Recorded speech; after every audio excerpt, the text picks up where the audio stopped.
Grace Carter, 9 years old and black, saw the starving Korean boy through the fence. Her family had nothing, but she gave him her lunch anyway, every day for 6 months. No one asked her to. No one thanked her. She just did it. When Ji-hoon left, he made a wild promise: "I'll marry you when I'm rich." She laughed, then tied half her ribbon around his wrist. 22 years vanished. Ji-hoon became a CEO, spent 5 years searching for her, bought buildings, hired investigators, found nothing. Tonight, he'd walk into a community meeting in Chicago. Grace would be there, still wearing her half of the ribbon. Neither knew they were seconds away from reunion. Before we continue, take a moment.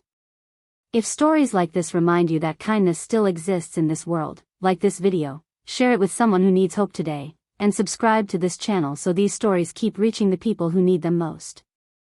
And may whoever is watching this right now, whether you feel forgotten, tired, or unseen, may you be remembered, strengthened, and quietly protected. May help find you at the exact moment you need it. Comment, "I'm with Tara," let me know you received this blessing. Now, let's continue our story. Ji-hoon Park woke at 5:45 a.m. in a glass penthouse that cost more than most families earned in 5 years. Floor-to-ceiling windows. The Chicago skyline stretched out below, Lake Michigan catching the first light of dawn. He didn't notice. He never did. The espresso machine hummed, Italian, $6,500. He pressed a button and walked away before the cup filled. His closet held 37 suits, all tailored, all perfect. He grabbed one without looking. The apartment was silent. Always silent. No photos on the walls. No personal touches. Nothing that said someone actually lived here. It looked like a showroom. Felt like a mausoleum. His phone buzzed. His assistant. Board meeting at 10. The Jefferson District proposal is ready for final review. Ji-hoon texted back, "Good. Jefferson District." The name made his chest tighten. He walked to his home office, unlocked the bottom drawer of his desk. Inside, a small wooden box, hand-carved, containing a faded red ribbon. This was the only thing that mattered. He touched it gently, carefully, 22 years old, the fabric deteriorating despite every preservation attempt. Every morning he looked at it. Every morning, the same thought. Where is she? The board meeting was predictable. Congratulations. Handshakes. Applause for another successful quarter. Mitchell Development Group had just closed a $47 million deal. Ji-hoon smiled, said the right things, played the part. Inside? Nothing. His business partner, David Shin, pulled him aside afterward. "You okay, man? You seem distant." "I'm fine. You've been saying that for 5 years. Ever since you started buying up Jefferson District." David studied him. "There's no profit there for years. The ROI doesn't make sense. I have my reasons. This is about that girl, isn't it? The one you're looking for." Ji-hoon's jaw tightened. "Drop it, David. Maybe she doesn't want to be found. Maybe she moved on. Maybe." "I said drop it." David held up his hands. "Just, don't let this consume you." Too late. It already had. Ji-hoon sat alone in his office that afternoon, opened a file on his computer. 5 years. 4 private investigators. $680,000 spent. Nothing. The last report, dated 3 weeks ago, "We've exhausted all leads. Grace Carter is a common name. Family left no forwarding address after the 2006 building demolition. School records sealed. Trail goes cold." He pulled up a map of Chicago. 15 red pins marked his properties, all within a 2-mile radius of Jefferson Middle School. If Grace was still in Chicago, she'd be in that neighborhood. Helping people. That's who she was. who she'd always been. So he'd bought properties. Developed them. Created reasons to be there constantly. Hoping. Waiting. His phone buzzed. Reminder, community meeting tonight, 7 p.m. Jefferson District Community Center. Residents want to discuss your development proposal. Ji-hoon usually sent representatives to these meetings. Too busy. Too important. But something made him type, "I'll attend personally." He didn't know why. Just a feeling. The memories came unbidden. They always did. 22 years ago. He was 10 years old. Winter. Chicago. 3 weeks on the streets after his mother died and his father, too broken by grief and guilt, disappeared into the bottle, then into nothing. Foster care tried once. The Harrisons. Nice house. Clean sheets. But they said he was too difficult. The truth? He was traumatized. Grieving. Didn't speak for 2 weeks. They sent him back. He slipped through the cracks. 3 weeks of sleeping in doorways, digging through dumpsters, stealing when he could. By day 21, he couldn't walk straight, dizzy from hunger, shaking from cold. He found Jefferson Middle School. Sat outside the rusted chain-link fence during lunch recess. Watched kids eat, laugh, play. A teacher noticed him. "You need to leave. You're scaring the students." Ji-hoon tried to stand. His legs buckled. The teacher walked away. That's when he saw her. A black girl with neatly braided hair, maybe 9 years old, standing on the other side of the fence. Watching him. Their eyes met. She didn't look scared. She looked sad. Grace Carter lived 4 blocks from that school. Subsidized housing. Peeling paint. Broken radiators that only worked half the winter. Her grandmother raised her while her parents worked 3 jobs between them, barely making rent, barely keeping food on the table. Breakfast was oatmeal. Lunch was school provided. Dinner was rice and beans, sometimes just rice. They survived. Barely. But Grace's grandmother taught her, "Baby, we may not have much, but we always share what we got. You hear me? Always." That day at recess, Grace's friends called to her. "Grace. Come on. We're playing tag." But Grace couldn't move. Couldn't stop staring at the boy outside the fence. He was so thin. Clothes torn. Face hollow. Eyes empty. He looked like he was dying. Her friend Jasmine ran over. "What are you looking at?" "That boy." "Oh, him. He's been there for days." "Creepy." "He's not creepy. He's hungry. Not our problem. He's just a kid. Like us." Grace looked down at her lunchbox. A peanut butter and jelly sandwich. An apple. A juice box. Her whole lunch, the only food until dinner. Her grandmother's voice, "We always share what we got." Grace grabbed her lunchbox. Walked to the fence. "Grace, where are you going?" She ignored them. Up close, the boy looked worse. Eyes glassy. Lips cracked and bleeding. Hands trembling. "Hi," Grace said softly. "I'm Grace. You look hungry." The boy tried to speak. Nothing came out. Grace pushed her lunchbox through the narrow gap in the fence. "Take it. It's okay." The boy grabbed the sandwich, ate it in 4 bites, tears streaming down his face. Grace watched him devour everything. The apple.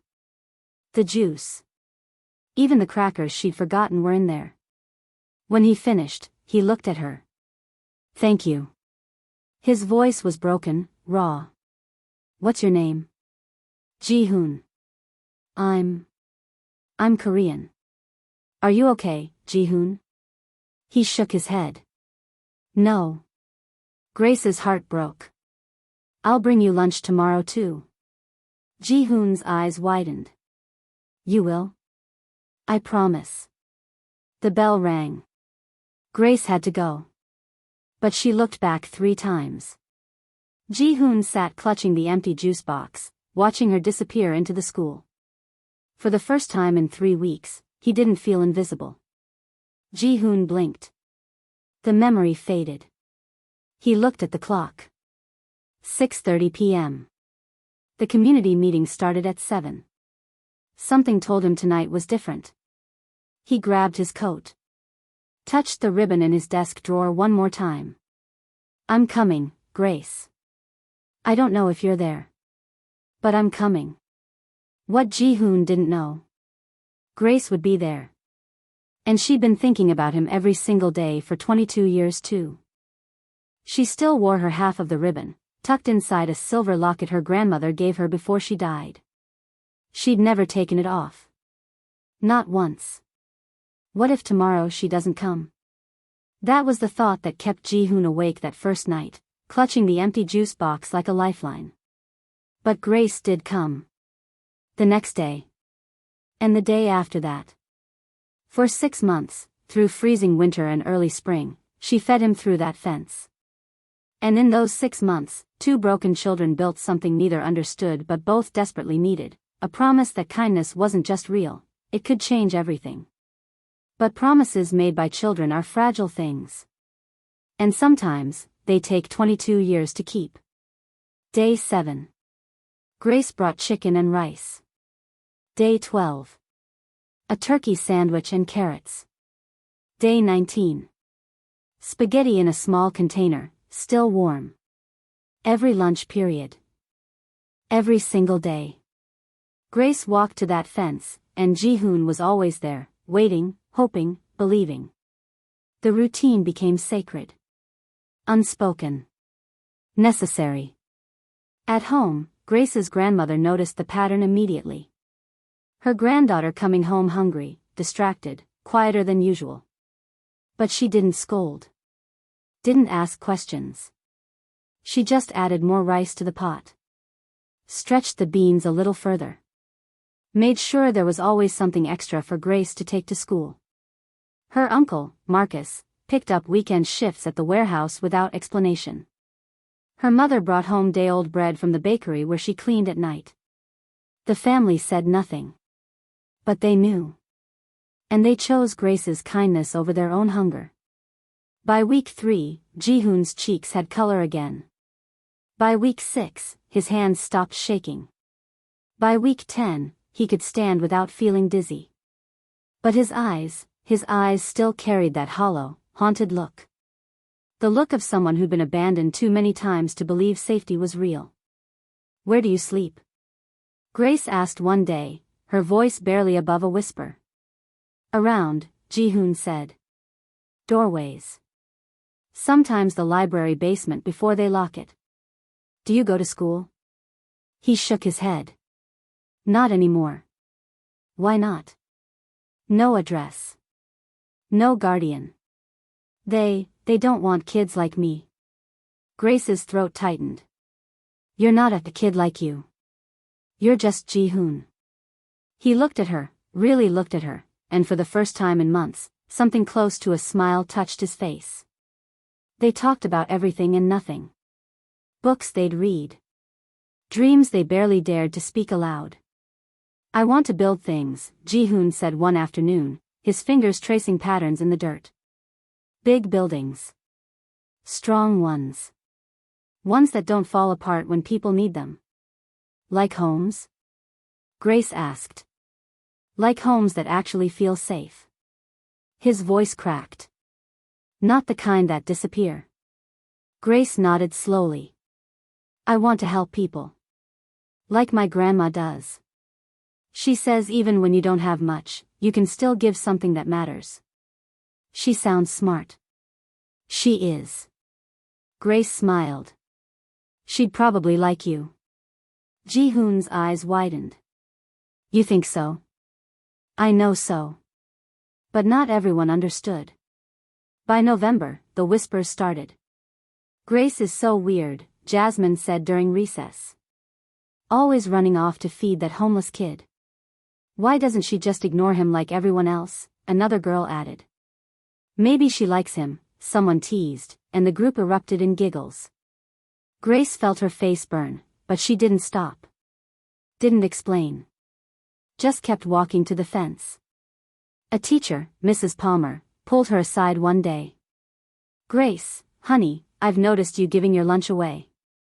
I'm not hungry, Grace lied. Every day? Sometimes. Mrs. Palmer's expression softened. That boy outside, he needs more help than a sandwich, sweetheart. Have you thought about telling someone? A counselor? The principal? Grace's stomach dropped. No. Please don't. I'm not going to get him in trouble. I just think. He's not hurting anyone. He's just hungry. Mrs. Palmer studied her for a long moment. Then sighed. You have a good heart, Grace Carter. Just, be careful, okay? Grace nodded, but her hands trembled the rest of the day. That afternoon, she told Ji-hoon what happened. Maybe you should stop, he said quietly. I don't want you getting in trouble because of me. I'm not stopping. Grace. I'm not stopping. Her voice was firm. Resolute.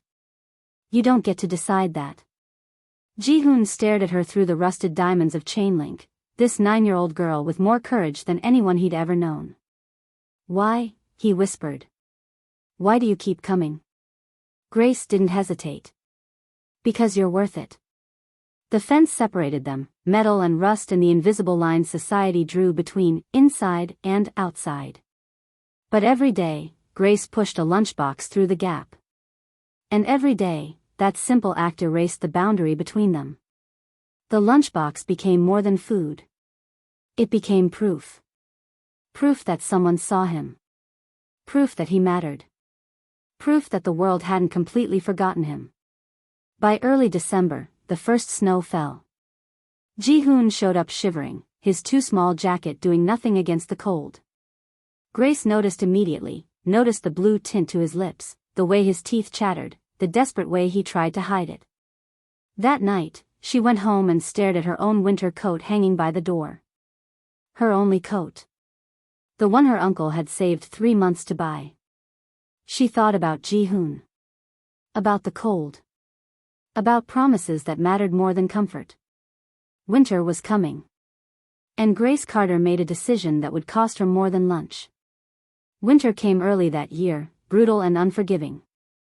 By mid-December, Chicago was buried under 6 inches of snow. Temperatures dropped to single digits. The wind off Lake Michigan cut through clothes like knives. Ji-hoon showed up at the fence barely able to stand. His cough was deep, wet, rattling in his chest. His lips had gone from blue to gray. His hands shook so violently he could barely hold the food Grace brought. Ji-hoon, Grace whispered, horror flooding her voice. You're sick. I'm fine, he lied, then doubled over coughing, harsh, painful sounds that made Grace's stomach twist. You're not fine. You need to see a doctor. You need. I can't. His voice was barely audible. No insurance. No adult. They'll put me back in the system. Grace's eyes filled with tears. You're going to die out here. Maybe. Ji-hoon tried to smile. Failed. But at least I got to meet you first. That night, Grace couldn't sleep. She stared at the ceiling, listening to the wind howl outside, thinking about Ji-hoon huddled somewhere in the freezing dark. The next morning, she grabbed her red scarf, the one her grandmother had knitted, the one she wore every single day, and shoved it into her backpack. At lunch, she pushed it through the fence. Take it. Ji-hoon stared. Grace, no. That's yours. I have another one, she lied. You're lying. Ji-hoon, take it. His eyes glistened. Slowly, he wrapped the scarf around his neck. It was warm. It smelled like her, like soap and something sweet. "Thank you," he whispered. Grace smiled, even as the cold bit into her exposed neck. "You're welcome." By the end of the week, Grace was the one coughing. Her grandmother noticed immediately. Felt her forehead. Frowned. "Baby, you're burning up. Where's your scarf?" I lost it." Her grandmother's eyes narrowed, not with anger, but with understanding. She looked at Grace for a long moment, then pulled her close. "You gave it to that boy, didn't you?" Grace's silence was answer enough. Her grandmother sighed. "Grace Carter, you're either the kindest or most foolish child I've ever known." She kissed her forehead. "Probably both."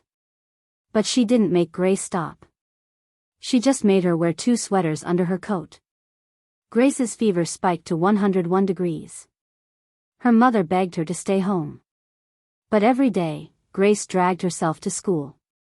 Every lunch period, she walked to that fence. "You shouldn't be here," Ji-hoon said when he saw her pale, sweating face. "Grace, you're sick because of me." "I'm fine." "Stop lying." "You stop lying first." They stared at each other through the fence, 2 stubborn, broken kids refusing to abandon each other. Ji-hoon's expression crumpled. "I don't deserve this. I don't deserve you." "Yes, you do. No one's ever." His voice broke. "No one's ever cared this much." Grace reached through the fence. Their fingers touched, cold metal between them, but warmth in the contact. "I care," she said simply. One snowy afternoon in late January, Ji-hoon said something that changed everything. "Grace, when I'm rich," he paused, the word sounding absurd even to him. A homeless 10-year-old talking about being rich. "When I'm rich, I'll come back for you." Grace smiled gently. "You don't even know where I live." "I'll find you." His voice turned fierce, desperate. "I swear I will. And when I do." He took a shaky breath. "I'll marry you." Grace laughed, not mockingly, but with surprised tenderness. "Ji-hoon, we're kids." "I don't care. I mean it. When I'm rich, when I'm someone who deserves you, I'll come back. I'll marry you. I promise." Something in his eyes made Grace's laughter fade. He wasn't joking. This wasn't a game. This was a vow. Grace reached up, untied the red ribbon from her hair, the one her grandmother had given her, the one she wore every day. Slowly, carefully, she tore it in half. She tied one piece around Ji-hoon's wrist, knotting it tight. "So you don't forget," she said softly. Ji-hoon stared at the ribbon, bright red against his pale skin. "I won't," he whispered. "I promise, Grace. I won't forget." Grace tied her half around her own wrist, tucking it beneath her sleeve where it would stay hidden, safe, close to her heart. "Okay," she said. "Then I'll wait." The next week, Ji-hoon didn't come. Grace waited by the fence, lunchbox in hand, scanning the street beyond. Nothing. The day after that, still nothing. A week passed. Then 2. Grace waited every single day until the school year ended, standing at that fence in rain and cold and eventually spring sunshine, hoping to see him one more time. But Ji-hoon Park had vanished. No goodbye. No explanation. Just, gone. Grace's friends said he probably died. Or got arrested. Or moved on to some other school, some other fence, some other girl stupid enough to feed him. But Grace didn't believe them. She kept the ribbon. Kept waiting. Kept hoping. Even when hope felt like the cruelest thing of all. 22 years later, she still wore it. Not on her wrist anymore, that would have been too fragile, too easily lost. Instead, tucked inside a silver locket her grandmother gave her before she died. She'd never taken it off. Not once. Because some promises, even ones made by children through a rusted fence, are worth keeping forever. even when the person who made them never comes back. Grace waited by the fence every day for 3 months. Spring came. The snow melted. The world turned green again. But Ji-hoon never returned. By summer, her friends stopped asking about that weird homeless kid. By fall, when she started 5th grade at a different school, even the teachers had forgotten. But Grace hadn't. She kept the ribbon in her pocket at first, touching it during class, during dinner, during the long nights when she wondered if he was alive or dead. Eventually, her grandmother gave her a silver locket. For safekeeping, she said, knowing without being told what would go inside. Grace tucked the red ribbon fragment into the locket and wore it every day. A secret. A memory. A promise she couldn't let go. Years passed. Grace grew up. She graduated high school. Got a scholarship to community college. Studied social work because she couldn't forget what it felt like to see someone invisible, someone the world had decided didn't matter. She dated occasionally, nice guys, good guys, but it never felt right. They'd ask about the locket, and she'd smile and say, "Just something from my grandmother." She never told them about the boy. About the fence. About the promise. Some things were too sacred to share. Ji-hoon's disappearance wasn't voluntary.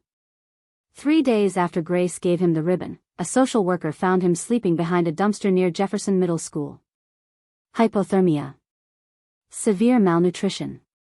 Pneumonia. They rushed him to the hospital. Saved his life. Then put him back into the system. The Hendersons. A foster home on the south side. They were kind enough, but Ji-hoon was one of 5 kids crammed into 3 bedrooms. He was quiet. Didn't cause trouble. Didn't make connections. He wanted to go back. Wanted to find Grace, to tell her he was okay, to thank her one more time. But he had no address. No phone number. No way to reach her. And 3 months later, the Hendersons moved to Indiana. Ji-hoon was transferred again. Different city. Different school. Different caseworker who called him James, because Ji-hoon was too hard to pronounce. He stopped correcting people. The ribbon stayed hidden, wrapped carefully in plastic, tucked into the lining of his backpack where no one would find it. He touched it every night before sleep, like a prayer, like proof that Grace Carter had been real. By 16, Ji-hoon had lived in 7 foster homes. He learned quickly, don't get attached, don't trust promises, don't expect anything. But he also learned something else. He was smart. Brilliant, even. Math came naturally. So did patterns, logic, spatial reasoning. A high school counselor noticed. Got him into a mentorship program. A Korean-American architect named Samuel Kim took interest, saw something in this quiet, determined kid who drew buildings in the margins of his notebooks. Why architecture? Samuel asked one day. Ji-hoon hesitated. I want to build things that don't fall apart. Places where people feel safe.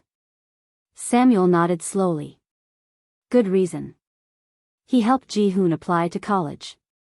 Helped him navigate scholarships, financial aid, the impossible maze of paperwork for a foster kid with no family support. Ji-hoon got into University of Illinois. Full ride. He studied obsessively. Worked 3 jobs. Slept 4 hours a night. Built a life out of sheer willpower and the memory of a 9-year-old girl who'd seen him when no one else did. Every success, every exam aced, every award won, every door that opened, he asked himself the same question. Would Grace be proud? Grace asked herself different questions. Is he alive? Did he remember? Did I imagine how much it mattered? She worked at a youth center in Jefferson District, the same neighborhood where she'd grown up. She saw kids like Ji-hoon every day, hungry, invisible, forgotten. And she fed them. Every single one. Her coworkers called her dedicated. Her boss called her relentless. Her grandmother, before she died, called her exactly what she'd always been, a child who learned to love loudly in a world that teaches you to look away. Grace wore the locket to her grandmother's funeral. Touched it during the service. Whispered a promise. I'm still waiting, Ji-hoon. Wherever you are, I'm still waiting. 20 years passed like water through fingers. Grace became a social worker. Ji-hoon became a CEO. She built programs for at-risk youth. He built a fortune worth $47 million. She never married, always felt like she was waiting for something, someone, though she'd never admit it out loud. He never married, always felt like he owed a debt he could never repay, to a girl whose last name he didn't even know. Grace still worked in Jefferson District, still wore the locket, still wondered. Ji-hoon bought properties in Jefferson District, hired investigators, spent years searching for a ghost. Neither knew how close they were. Neither knew that tonight, 22 years of waiting would finally end. 22 years later, on a cold November evening, Ji-hoon Park stood outside the Jefferson District Community Center, staring at the building where his entire future was about to change. Inside, Grace Carter was reviewing her notes for the community meeting, absently touching the locket at her throat. The same locket. The same ribbon. The same promise. Time had passed. Lives had changed. But some things, some rare, precious things, stayed exactly the same. Tonight, they'd find out if childhood promises could survive in an adult world. Tonight, two halves of a torn ribbon would finally come home. Ji-hoon Park woke at 5:45 a.m. in a penthouse that overlooked downtown Chicago like a throne overlooking a kingdom. Floor-to-ceiling windows. Lake Michigan stretched endlessly below, catching the first gold of sunrise. The view cost $8 million. He didn't notice it anymore. The espresso machine hummed, imported, Italian, worth more than some people's cars. He pressed a button and walked away before the cup filled, the ritual as empty as everything else. His closet held 37 suits. All custom-tailored. All perfect. He grabbed one without looking, charcoal gray, like every other day. The apartment was silent. No music. No television. No signs of life. Just pristine surfaces, expensive furniture, and the kind of emptiness that money could never fill. It looked like a luxury hotel. Felt like a tomb. His phone buzzed on the marble counter. 3 missed calls from his assistant. 2 emails marked urgent. A reminder about the board meeting at 10. Ji-hoon texted back without reading, handle it. $47 million in the bank. A company that bore his name. Respect from people who'd never know the boy he'd been. And not a single reason to care about any of it. He walked to his home office, minimalist, cold, perfectly organized, and unlocked the bottom drawer of his mahogany desk.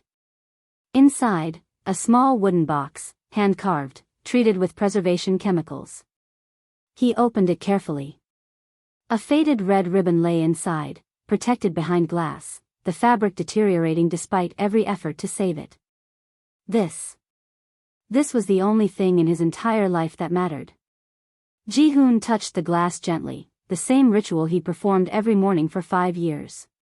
Where are you, Grace? Every major decision he made, he asked himself one question. What would Grace think of this man? The boy she'd fed was starving, desperate, invisible. But he'd had something the man he'd become had lost: hope. Gratitude. The ability to feel wonder at simple kindness. Ji-hoon had built an empire on the foundation of that memory. Every building he designed, he asked, would this make people feel safe?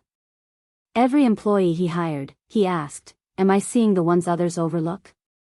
Every dollar he earned, he asked, am I becoming someone worthy of what she gave me? But he didn't know the answer. Because Grace wasn't there to tell him. 5 years ago, on the anniversary of their last meeting, Ji-hoon hired his first investigator. I need you to find someone. A girl named Grace Carter. She lived near Jefferson Middle School in Chicago. We knew each other as kids. The investigator, experienced, thorough, expensive, came back 3 months later with nothing. Grace Carter is a common name. The family left the area after the building was demolished in 2006. No forwarding address.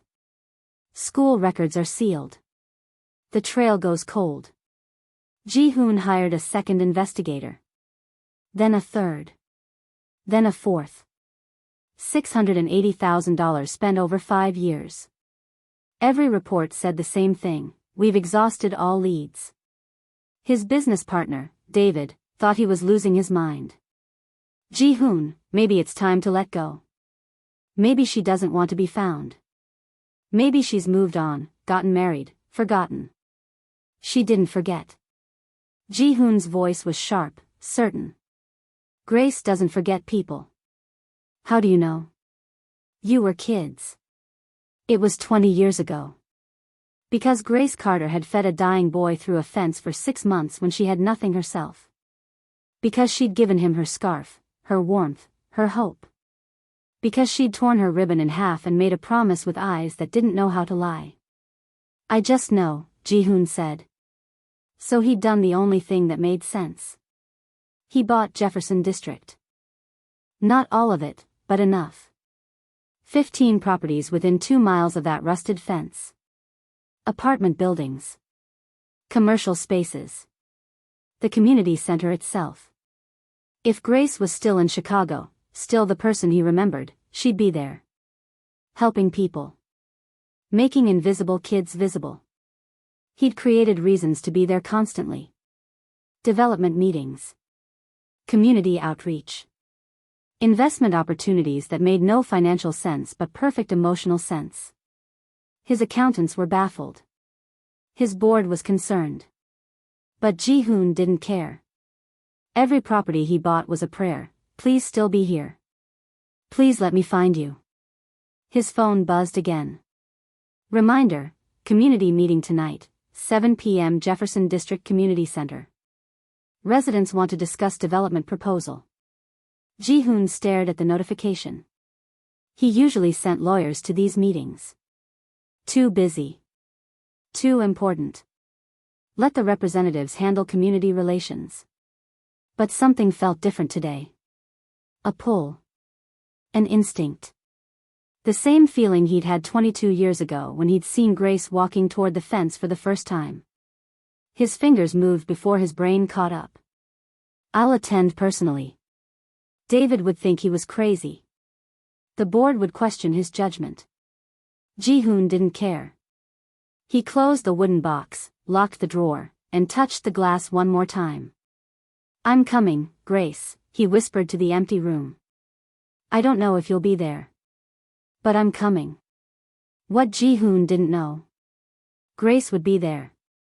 Reviewing notes for the community meeting. Fighting to protect the neighborhood she'd never left.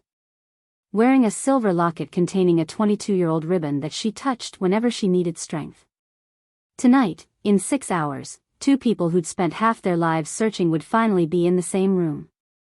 Neither would recognize the other at first. Age, wealth, and time had changed them both. But some things don't change. Some promises don't fade. And some reunions are worth waiting 22 years to witness. Ji-hoon arrived at the Jefferson District Community Center at 6:55 p.m. The building was exactly what he expected: old brick, chipped paint, flickering fluorescent lights in the entryway. But it was clean. Cared for. Loved in the way only community spaces that matter truly are.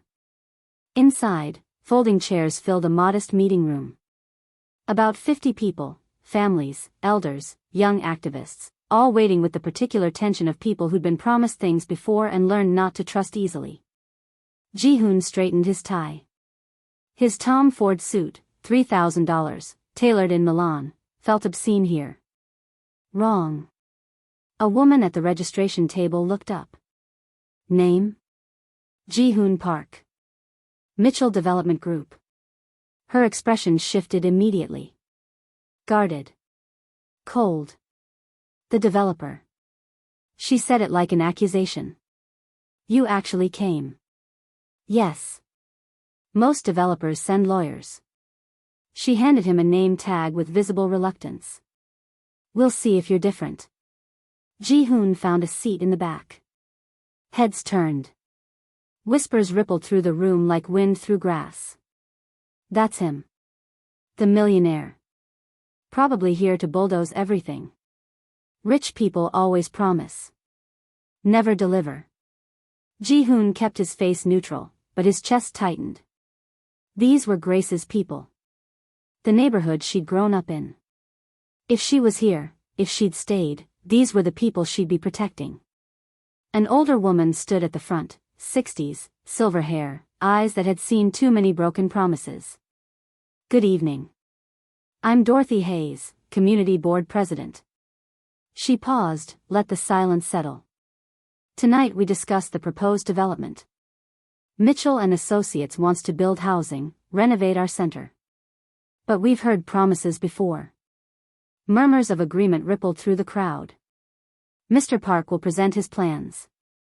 Then we ask questions. Real questions. Dorothy's gaze found Ji-hoon. Mr. Park, whenever you're ready. Ji-hoon stood, walked to the front. 50 pairs of eyes tracked him, some curious, most skeptical, all waiting for disappointment. He opened his presentation on the projector. Architectural renderings appeared, beautiful buildings, green spaces, community gardens. Good evening. I'm Ji-hoon Park.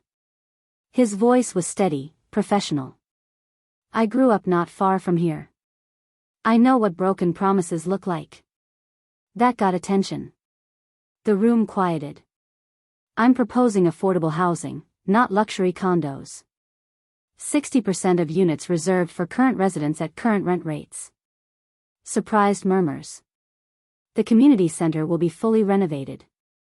New heating, new roof, expanded programs. All funded by my company. Next slide. We'll create job training, hire locally, invest in this neighborhood's people, not replace them. He paused, met their eyes.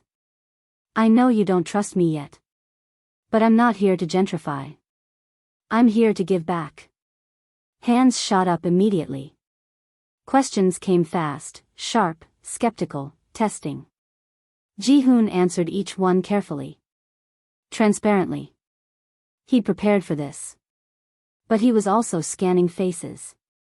Looking. Hoping. Is she here? Then, from the middle of the room, a voice cut through.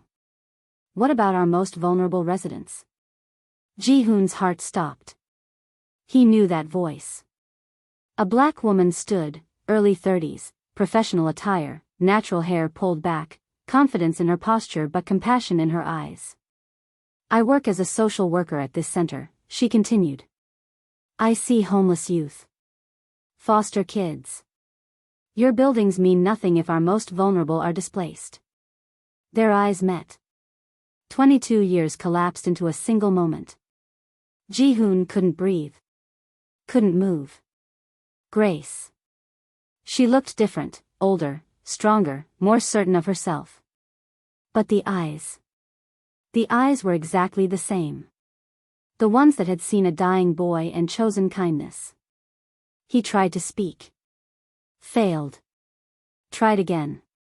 You're absolutely right. His voice cracked. May I ask your name? She looked confused by the question but answered. Grace Carter. The room tilted. Grace Carter. After 5 years. $680,000. 4 investigators. 15 properties bought on faith alone. She was here. Right here. But she didn't recognize him. He'd changed too much, filled out, grown strong, became someone completely different from the skeletal boy she'd known. Dorothy's voice cut through his shock. Mr. Park? Are you all right? Ji-hoon blinked, forced himself to focus. But his hands trembled. Grace Carter, he repeated slowly, testing the name on his tongue after 22 years. Did you go to Jefferson Middle School? Grace's expression shifted. Confused. Cautious. Yes. Why? His heart hammered. Not here. Not in front of 50 people. But he couldn't stop. About 22 years ago. His voice was barely steady. Did you ever feed a boy through the fence? A Korean boy. 10 years old. Every day for 6 months. The room went completely silent. Grace went pale. Her notepad slipped from her fingers, clattered to the floor. What? She whispered. Ji-hoon's eyes filled. Do you remember? Grace's hand went to her chest, to a silver locket. Her fingers closed around it instinctively, protectively. Ji-hoon? The name came out broken, disbelieving. He nodded, tears blurring his vision. The room erupted, people talking, confused, trying to understand what was happening. But Ji-hoon only saw Grace. Grace only saw him. 22 years. Half a lifetime. A promise made by children who didn't understand what they were pledging. You're alive, Grace breathed, tears streaming down her face. Ji-hoon's voice cracked. I came back. He took a step toward her, the entire room fading into nothing. I told you I would. The community center emptied slowly, people murmuring, glancing back at Grace and Ji-hoon with confusion and curiosity. Dorothy approached gently. Grace, honey, do you need? I'm okay, Grace said, her voice shaking. I need a minute. Dorothy nodded, ushered the last stragglers out, and closed the door behind her. Silence filled the room. Grace and Ji-hoon stood 10 feet apart, strangers and soulmates, children and adults, past and present colliding in a way neither had prepared for. Can we? Ji-hoon's voice was hoarse. Can we go outside? I need air. Grace nodded wordlessly. They walked to the fence. Of course they did. The same rusted chain link, older now, more weathered, but still standing. The gap where Grace had pushed food through for 6 months was still there, a little wider from age and neglect. Grace touched the metal with trembling fingers. I waited here, she whispered. Every day. Even after you stopped coming. I waited. I didn't want to leave. Ji-hoon's voice cracked. They found me. Hospitalized me. Put me back in foster care. By the time I could think straight, I was in Indiana. I had no way to find you. I thought you were dead. Tears streamed down Grace's face. For years, I thought. I'm sorry. Ji-hoon stepped closer, still keeping distance. Grace, I'm so sorry. Grace wiped her eyes, then reached for her locket. Her hands shook as she opened it. Inside, carefully preserved, faded but unmistakable, a piece of red ribbon. Ji-hoon's breath caught. He reached into his jacket pocket, pulled out a small cloth bundle. Unwrapped it slowly. The other half. Equally faded. Equally treasured. They held them up, 2 fragments that had been torn apart 22 years ago. Still matching. Still whole when brought together. You kept it, Grace whispered. Every single day. Ji-hoon's voice was thick with emotion. It's the only thing I've ever owned that mattered. Grace laughed through her tears. I used to touch it before big moments. Job interviews. My grandmother's funeral. First day at the community center. She looked at him. Like you were still with me somehow. I was. Ji-hoon's eyes were bright. I asked myself every day, what would Grace think? Would she be proud of this man? Would she recognize him? I barely do, Grace admitted softly. You're so different. So are you. He smiled gently. Stronger. More certain. But your eyes, they're exactly the same. They stood in silence, letting 22 years settle between them.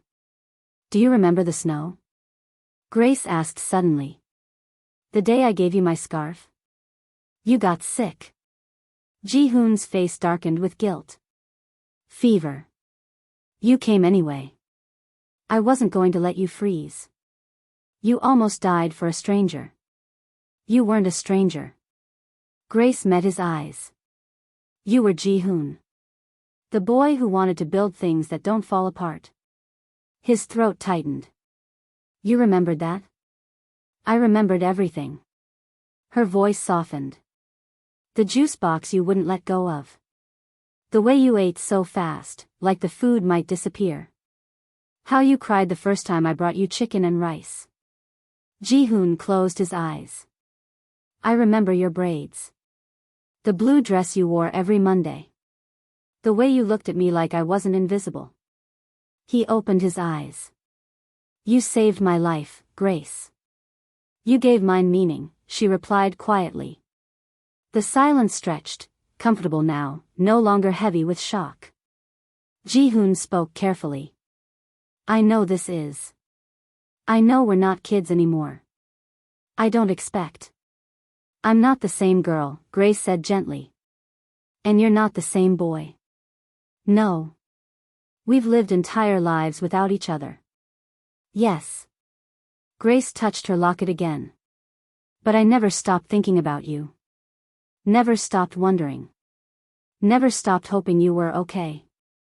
Neither did I. Ji-hoon's voice was raw. I built everything trying to become someone worthy of what you gave me. Ji-hoon, you were always worthy. He shook his head.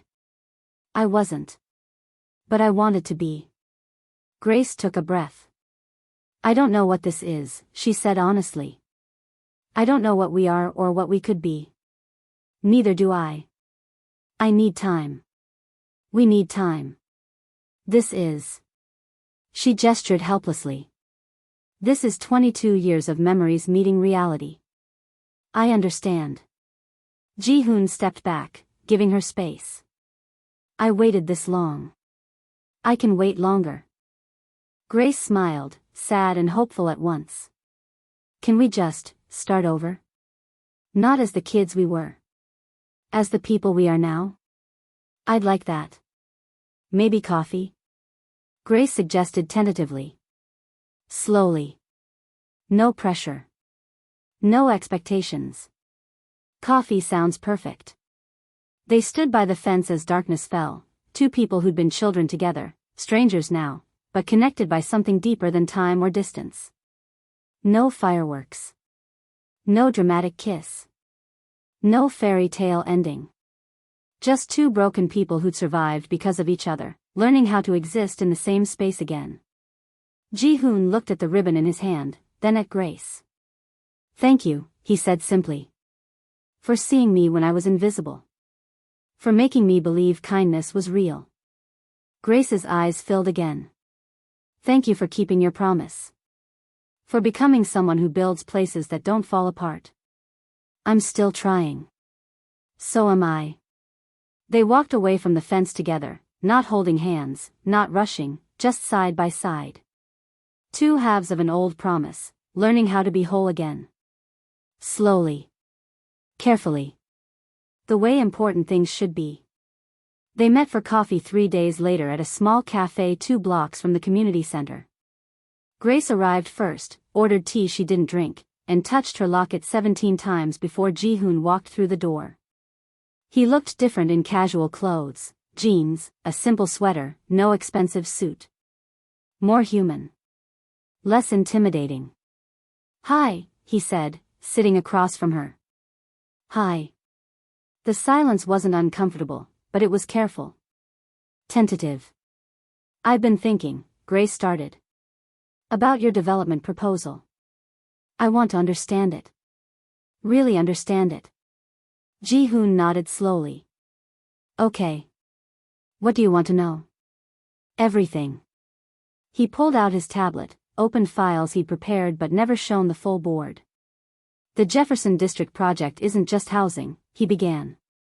It's a comprehensive community investment. He swiped to the first rendering. 60% affordable units, priced at current neighborhood rates, locked for 15 years. No gentrification loopholes. Grace studied the image carefully. And the other 40%? Market rate, to fund the affordable units and community programs. He swiped again. Including a fully operational food security center.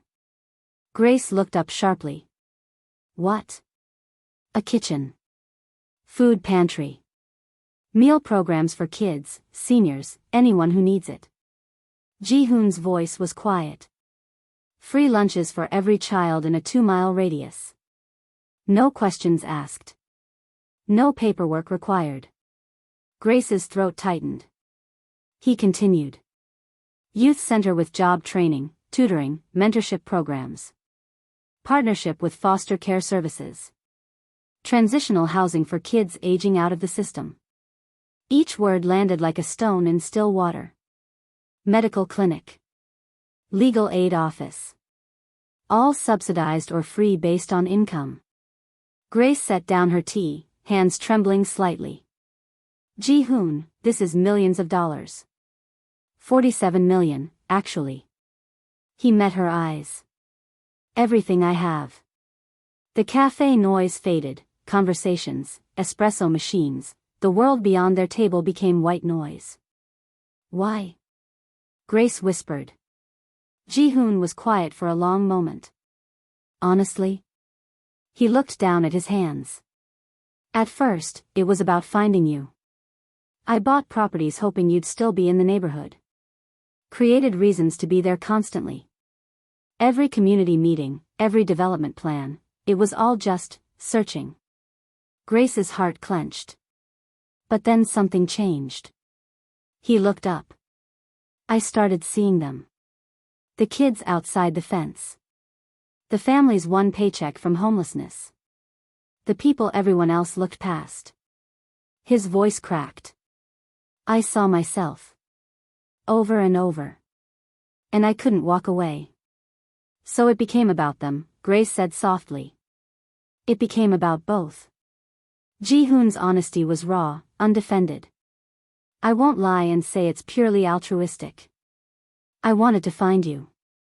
I wanted to become someone you'd be proud of. But I also couldn't ignore what I was seeing. Grace studied him, this man who'd been a broken boy, who'd built an empire on the foundation of a kindness he'd never forgotten. Can I ask you something? She said carefully. Anything. If I hadn't been at that meeting, if you never found me, would you still build this?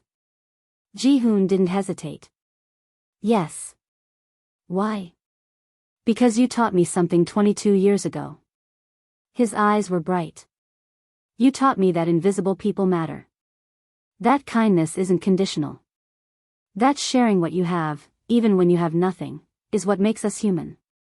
He paused. I can't unteach myself that, Grace. Even if I wanted to. Grace felt tears building but refused to let them fall. I need to know this isn't about saving me, she said firmly. Or repaying some imagined debt. I need to know you're building this because it's right, not because of what happened between us. It's both, Ji-hoon repeated. And I won't apologize for that. He leaned forward.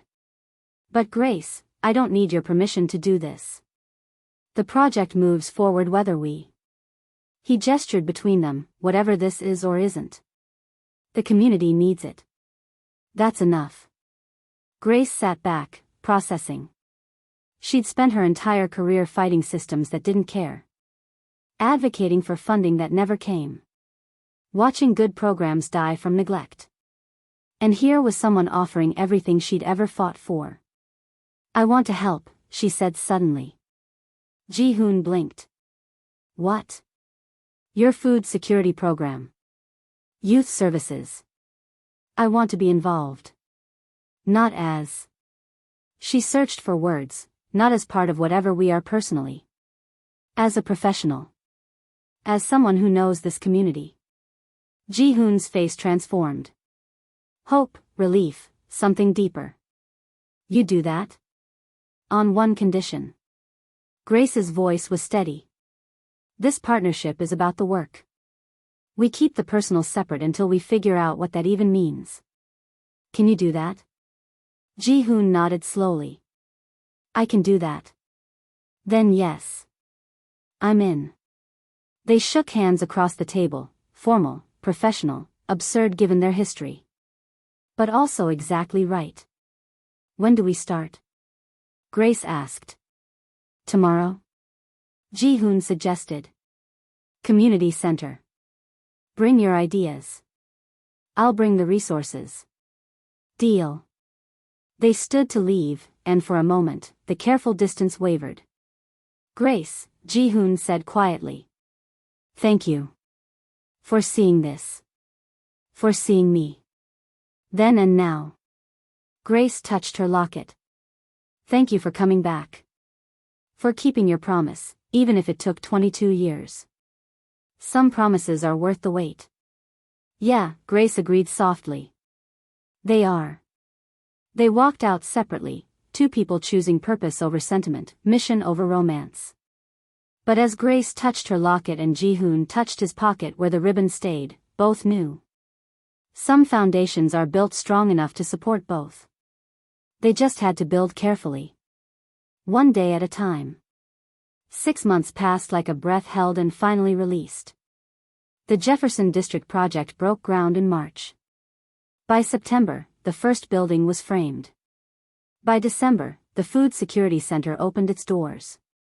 Grace stood in the industrial kitchen, stainless steel counters, walk-in refrigerators, enough capacity to feed 500 people daily, and cried. Ji-hoon found her there, wiping her eyes with the back of her hand. You okay? He asked gently. I'm perfect. She laughed through tears. This is. Ji-hoon, do you understand what this means? He looked around the space, volunteers prepping meals, families filling containers, children receiving lunches without shame or paperwork or questions. Yeah, he said softly. I think I do. The youth center opened 2 weeks later. Tutoring programs.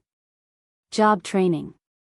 A partnership with foster care services that Grace had designed herself.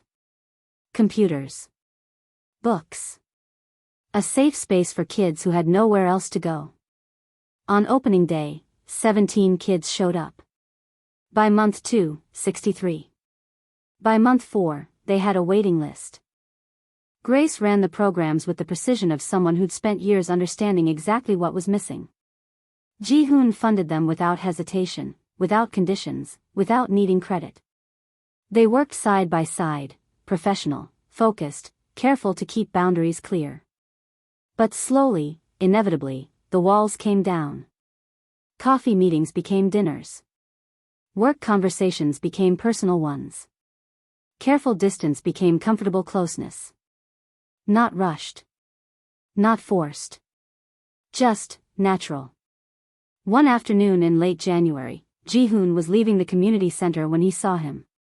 A boy. Maybe 9 years old. Sitting outside the fence, the same spot, knees pulled to his chest, head down, trying to be invisible. Ji-hoon's heart stopped. He walked over slowly, carefully, the way someone might approach a wounded animal.